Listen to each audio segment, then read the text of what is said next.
Good morning, friends. It's Nancy. Welcome back to my channel. And today I want to do another stitchy project. I'm going to start a new soft cover journal. What did I want to say about the journal? I don't know. It's Sunday. We're going to do some slow stitch anyway. In the past, in my shop, I've had these slow stitch starter kits that include a hunk of an old vintage quilt that's peach and purple and what have you.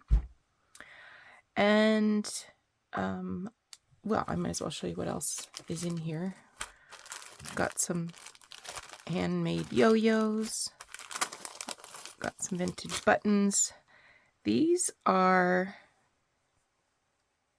quilt patches that somebody started to put together to make fans, or maybe even Dresden plates, I'm not sure. And then there's a bunch of these ones that aren't sewn together. And I think the idea with these was they were supposed to have a heart like that. And I don't even know if that's a heart or whether this was supposed to represent a flower. Hey, I like that idea. Okay, so I got some flowers, I guess. This is an embroidered cotton. This is a piece of a tablecloth. This is a piece of a tablecloth. Also a piece of a tablecloth. It has cut work and embroidery and what have you. So I saw, while I was thinking about what I want to do with my Etsy shop, and I decided to reopen it for journals alone at this time. And then I saw that I had 13 of these left, and they're all similar. And I thought, I am going to take one apart and make something out of one and share the rest of them. So the slow stitch starter kit is available in my Etsy shop. Okay, what have I pulled out here? This is actually a vintage dresser scarf, runner. I'm not sure what else, what other names it might have, but we would have called this a dresser scarf back in the day. And I've been saving this because I wanted to make a journal with a quilted cover and use this as the inside. So I think the time has come. The other thing I have here is this is a 9x12 envelope. So I'm just that's sort of the base of the soft cover journal that I'm going to do. And I'm just trying to figure out where, I mean, I could bring it right over to the edge and eliminate any of the stripy bits and just have the drunkards. Well, I suppose that's going to still be there. But I sort of like the sashing parts here as part of the cover, perhaps.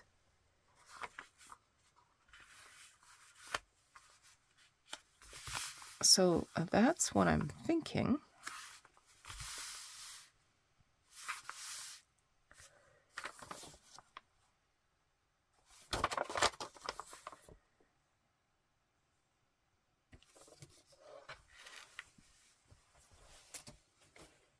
I will. This is my, no, that's not mine. This is mine. This is the friction pen that it goes away when it gets hot. So I'm just going to draw a line.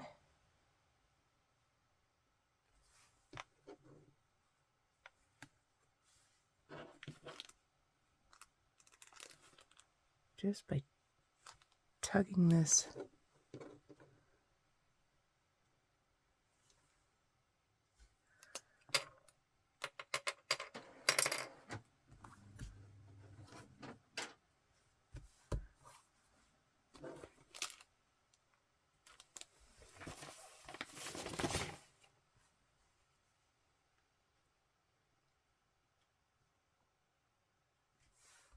All right.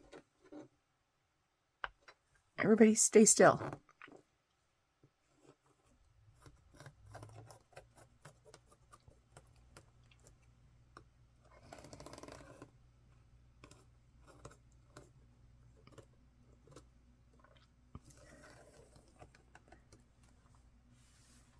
Okay.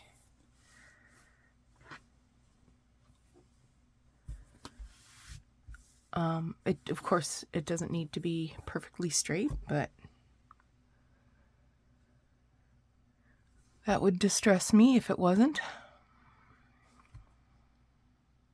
I guess I'm not going to worry too much about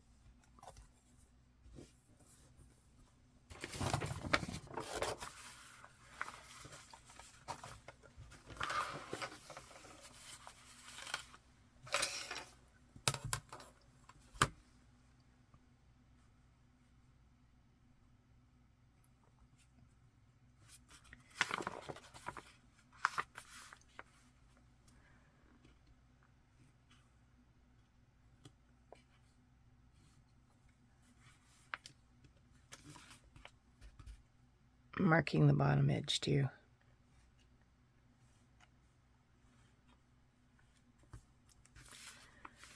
I'm not going to cut this until after I've done all the slow stitching that I want to do.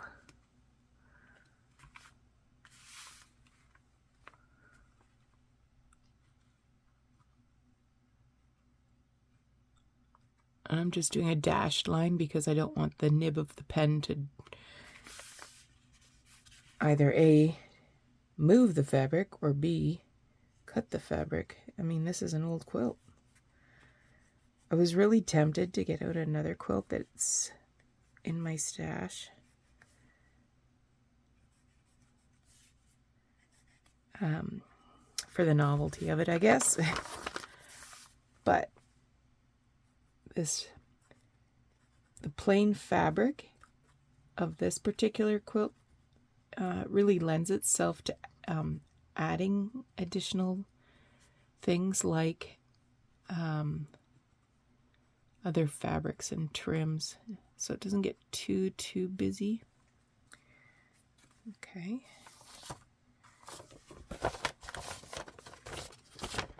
So I hope you're having a great weekend.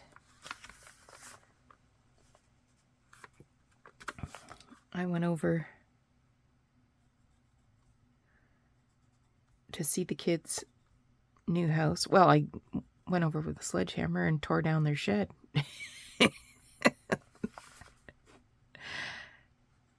It was fun. Have you ever heard of a rage room? I guess it's kind of the newest thing where you can go and break stuff. I had myself a little rage room. And of course, both Jess and Jordan videotaped me. It was quite a laugh. Okay.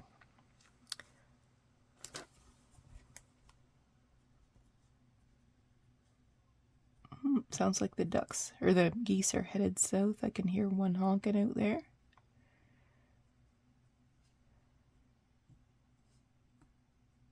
They're probably not headed south. The little monsters. They winter over because they get fed so well.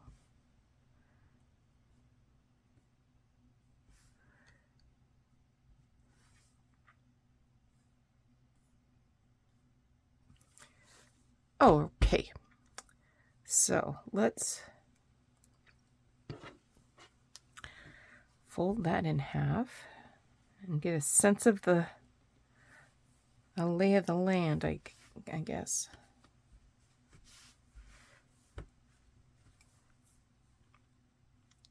You know what I could do is cut it down a bit and do a basting stitch around so it doesn't come unraveled or anything. Why don't I do that?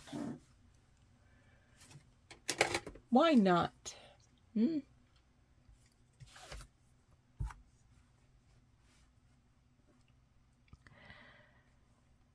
And we also tore up the flooring in the whole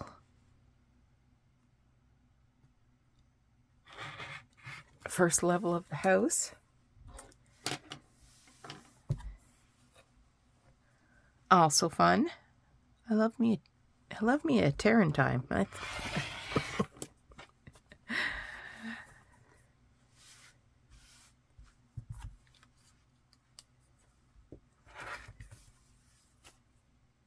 do a basting stitch around it. I'll just run it up on the machine. No sense doing it by hand. All right, I did that. I was looking at this little piece that was cut off and I was thinking, you know, that might make an interesting pocket for the back to put a pen in. But I'm not convinced because that might make it hard to write on the journal. I don't know. I'll have to give that some more thought. Now, what I do want to do is embroider the word journal on the front.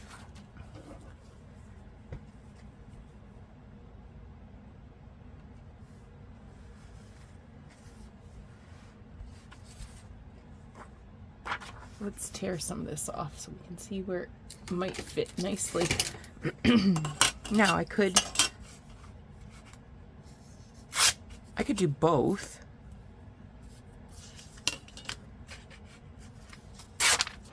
I could embroider it on a piece of fabric and then attach the fabric to the front, or I could put it right on the journal.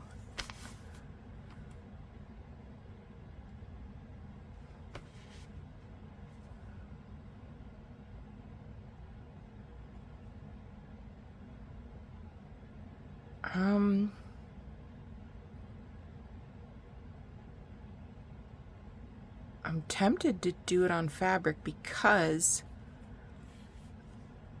I sort of like how it's framed. Like, not this big, you know. And I could do it on a piece of patterned fabric like that. What do you think?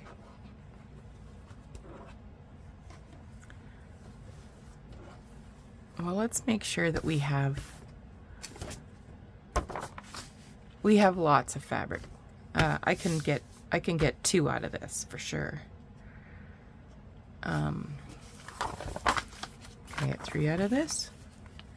No, not 3, but I could get 2 for sure.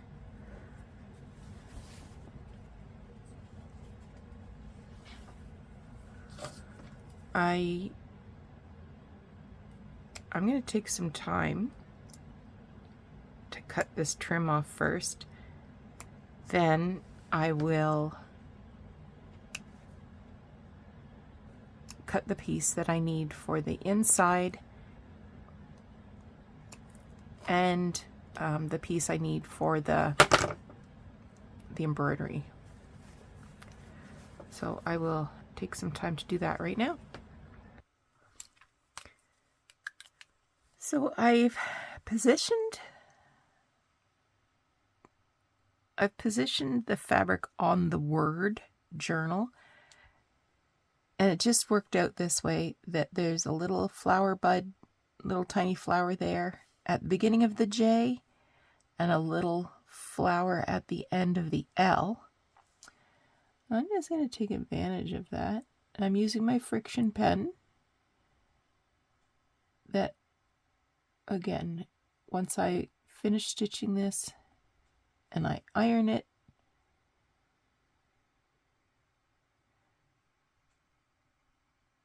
the ink will disappear. I don't like that it joins up down here. I think it looks too much like an A. So I'm just going to make a swoop into the U.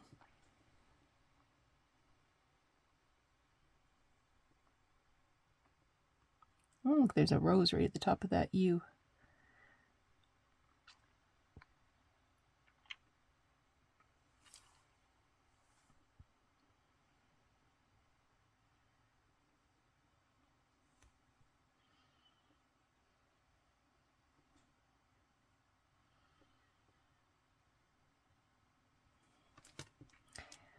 And the other thing I dislike is that there's no loop in the L. So let's give it an L loop. Okay. So I've chosen some darkish purple. And I'm going with 3 strands just because I want it to have some dimension. And I don't want to tie a knot, so I'm going to just come in from the side here, and I will weave the end of the thread in after I finish the stitching, because I don't want any knots on the back.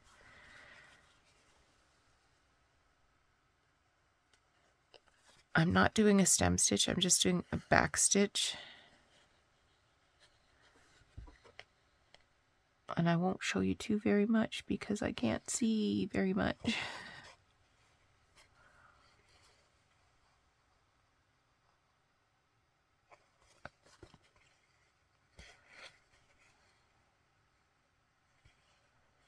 So I'll follow along the word, iron it.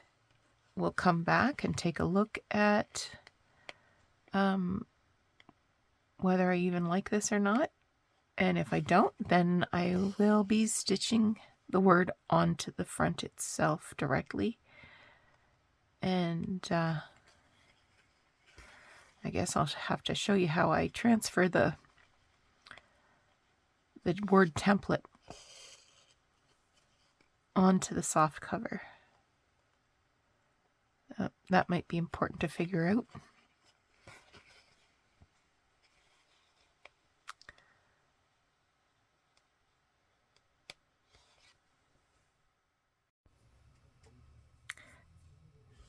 So I've got this embroidered, and I'm going to stitch it in place. I've just been cutting little bits that I might sort of collage around the title. Like, I don't like that at all. But yeah, I think you get the idea, right? And then I grabbed some of these fan blades, and I'm stitching these together, possibly to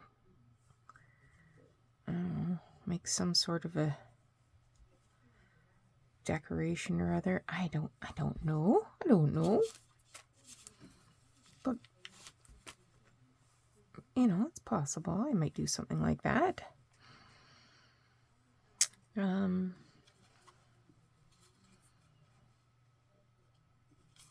know.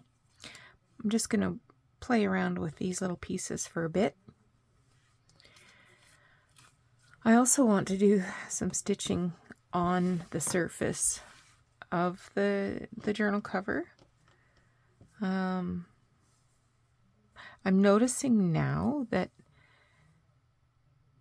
the basting stitching that I put in there is kind of puckered things, so it's not quite as square. So I'm going to have to decide what I want to do about that. But, you know, maybe some vines or something. I might stitch some surface things down. I've marked some dots here to help me